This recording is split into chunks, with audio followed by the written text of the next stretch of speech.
நீங்களே உங்க கையால என்ன கூட்டிட்டு போய் கடையில தள்ளி விட்டுருக்க. நான் நிம்மதியா செத்து போறேன். ரேணுகா, மடத்தனமா பேசாத. நீ மறுபடியும் வந்தது எங்களுக்கு எவ்வளவு நிம்மதியா இருக்கு தெரியுமா?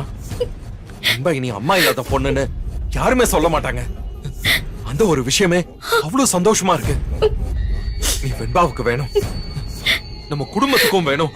அப்ப கூட உனக்கு வேணும்னு சொல்ல மாட்டேங்கிறல்ல? இவதான் உன் முத பொண்டாட்டி.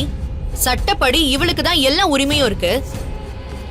இவ கழுத்துல தாலி இல்லாம இருக்கிறதுனால தானே கண்டதுங்கெல்லாம் இங்க ஆட்டம் போடுதுங்க. முதல்ல இவ கழுத்துல ஒரு தாலியை கட்டு.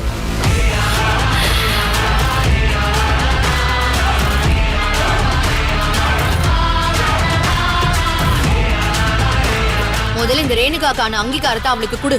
அப்பதான் மல்லிக்கும் ரேணுகா இந்த குடும்பத்துல யாருன்னு புரியும். சும்மா அப்படியே வச்சிருந்தா அதுக்கு பேரு வேற. அசிங்கமான வார்த்தையெல்லாம் என் வாயில நான் சொல்ல விரும்பல.